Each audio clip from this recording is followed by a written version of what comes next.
Negosiasi, Iran belum selesai. Tidak ada lagi meja perundingan, tidak ada lagi kompromi. Khamenei sudah memberi perintah tegas, percepat pengayaan uranium, siapkan rudal, dan perkokoh pertahanan. Sementara itu di gurun tandus Iran, uji coba misil jarak jauh dilakukan. Amerika dan Israel berharap tekanan akan membuat Iran goyah. Tapi yang terjadi justru sebaliknya. Iran berdiri makin keras kepala, menutup diri dari dunia luar, dan berlari lebih cepat menuju program nuklirnya. Pertanyaannya sederhana tapi menakutkan. Apakah Iran hanya menunjukkan giginya atau benar-benar sedang bersiap untuk perang besar? Langkah berani Iran hari ini hanyalah puncak dari gunung es. Ada cerita panjang tentang revolusi, perang bayangan, dan pertempuran diplomasi. Sebuah cerita yang sudah puluhan tahun berjalan dan terus memanas sampai sekarang. Konflik ini punya akar panjang. Revolusi 1979, kebijakan ekspor revolusi, dukungan milisi regional, dan hubungan yang selalu tegang dengan Israel dan Amerika. Di era Reza Pahlavi, hubungan Iran dengan Amerika dan Israel justru sangat mesra. Amerika membantu Iran membangun program nuklirnya sejak 1957, melengkapi persenjataan Iran dan latihan militer bersama.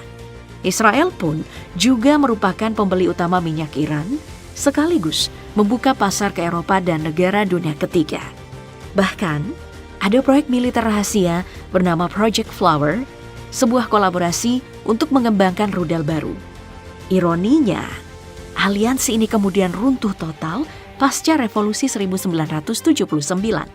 Selama puluhan tahun, strategi tekanan, diplomasi terisolasi, sanksi ekonomi, dan operasi rahasia membentuk siklus saling balas.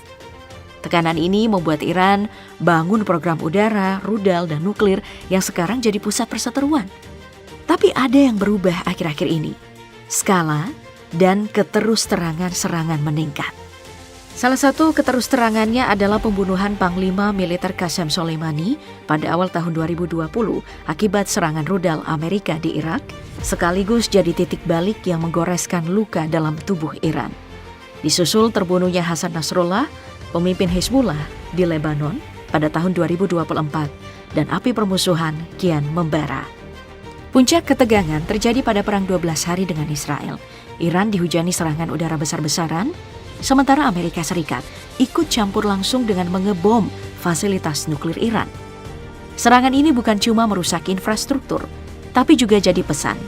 Iran dianggap ancaman yang harus dilumpuhkan. Tapi di sidang PBB, Presiden Iran Masoud Pezeshkian menegaskan, Iran pada dasarnya ingin damai dan siap bernegosiasi. Tapi Israel dan Amerika justru melanggar komitmen ini. Bahkan saat serangan Israel menghantam Doha, Amerika memilih diam.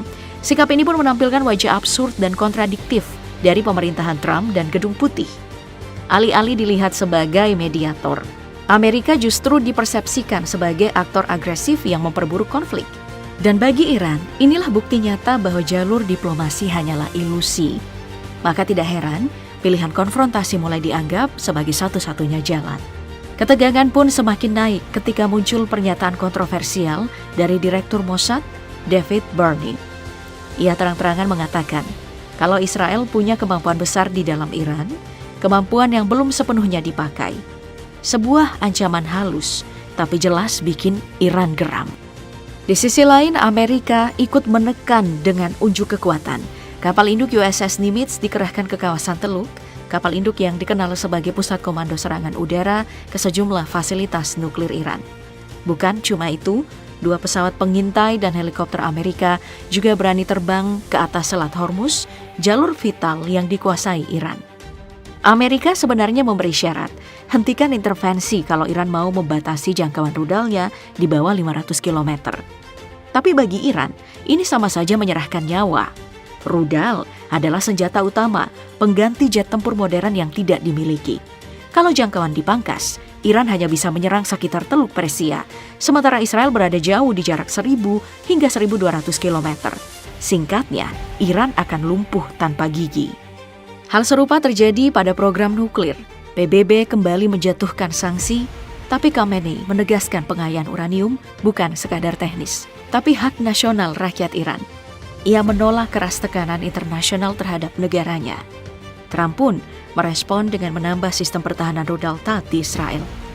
Alasannya bisa dua, persiapan serangan cepat menarget tokoh Iran, atau kekhawatiran bahwa kesepakatan nuklir yang sudah mati akan membuat Iran kembali melakukan aksi besar seperti tahun 2019. Di tengah hujan bom dan ancaman serangan, Iran tidak cuma sibuk menyiapkan rudal atau pengayaan uranium. Ada satu langkah lain yang jauh lebih menegangkan, bersih-bersih di dalam negeri. Siapapun yang dituding terafiliasi atau bekerja sama dengan Mossad langsung jadi target. Selama perang 12 hari, aparat Iran dilaporkan menahan hingga 21.000 orang. Angka yang luar biasa besar, mencerminkan paranoia sekaligus tekad untuk menutup semua celah intelijen. Bahkan di tahun 2025 saja, Iran sudah mengeksekusi lebih dari 1.000 orang. Sebagian besar dituduh sebagai mata-mata. Langkah keras ini menegaskan pesan Khamenei. Iran tidak akan mentolerir agen asing sekecil apapun. Tapi pertanyaannya, apakah operasi tangan besi ini benar-benar membersihkan Iran dari Mossad? Atau justru membuka babak baru dalam perang bayangan yang semakin kelam? Ini bagian yang paling bikin Amerika dan Israel sulit tidur. Beberapa laporan internasional menyebut Iran melakukan uji coba rudal yang tidak diumumkan. Dan klaim paling menggemparkan, ini bukan rudal biasa, melainkan rudal balistik antar benua. Jika benar ada uji coba ICBM, artinya Iran mulai bicara dalam jangkauan global, bukan lagi hanya regional, potensi ancaman keluar Timur Tengah jadi nyata. Iran juga terlihat memperkuat pertahanan udaranya.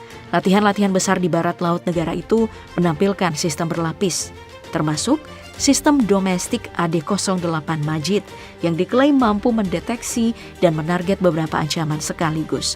Ini bagian dari upaya mengisi kekosongan dari kekuatan udara modern yang tak dimiliki. Di samping itu, Iran tengah membangun kembali fasilitas produksi misil yang hancur setelah serangan dengan berupaya mencari jalur rahasia dari Cina. Upaya ini sudah dicatat oleh beberapa analisis satelit dan laporan investigatif. Kisahnya tidak berhenti di situ. Ada laporan Iran membeli sistem pertahanan jarak jauh seperti HQ-9 dari Cina.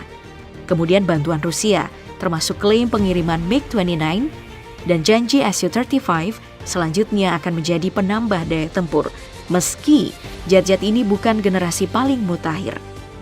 Kalau kabar S-400 atau S-400 benar tiba di Iran, ini juga jadi loncatan besar untuk menutup celah yang selama ini dimanfaatkan Israel. Terakhir, dan yang ini paling strategis, ada klaim bahwa dokumen rahasia yang bocor memberi Iran peta dan data target sensitif Israel. Sumber bocoran sebelumnya memang mengungkap rencana serangan dan peta target.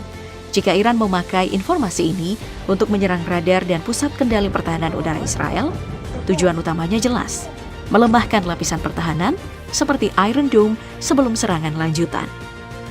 Ini bukan hanya soal rudal dan pesawat, ini soal intelijen, celah dan timing. Dan kalau elemen ini benar berjalan bersamaan, uji coba tidak diumumkan, rebuild fasilitas, perolehan komponen dari luar, dan penggunaan intel bocor, maka Iran sedang menyiapkan kombinasi serangan dan proteksi yang jauh lebih berbahaya. Dunia sedang menyaksikan proses berubahnya Iran dari aktor regional menjadi pemain yang bisa berdampak secara global. Iran kini sudah menentukan arah, bukan lagi diplomasi, bukan lagi meja perundingan. Pilihan mereka jelas, konfrontasi. Semua tekanan, serangan, bahkan sanksi internasional hanya membuat Teheran makin keras kepala. Khamenei menutup pintu negosiasi, mempercepat pengayaan uranium, dan menggerakkan mesin militernya. Amerika dan Israel mungkin berharap Iran tunduk, tapi yang terjadi justru sebaliknya. Iran menyiapkan rudal antar benua, memperkuat pertahanan udara, dan merangkul Rusia serta Cina untuk menopang kekuatan militernya. Dunia sekarang menatap ke Timur Tengah, di mana sebuah negara yang selama ini dipandang sebagai ancaman justru semakin percaya diri melawan blok Barat. Pertanyaannya tinggal satu, sampai kapan permainan ini bisa ditahan sebelum benar-benar meledak menjadi perang besar? Karena satu hal yang pasti, Iran sudah memilih jalannya. Dan jalan itu adalah jalan tanpa balik.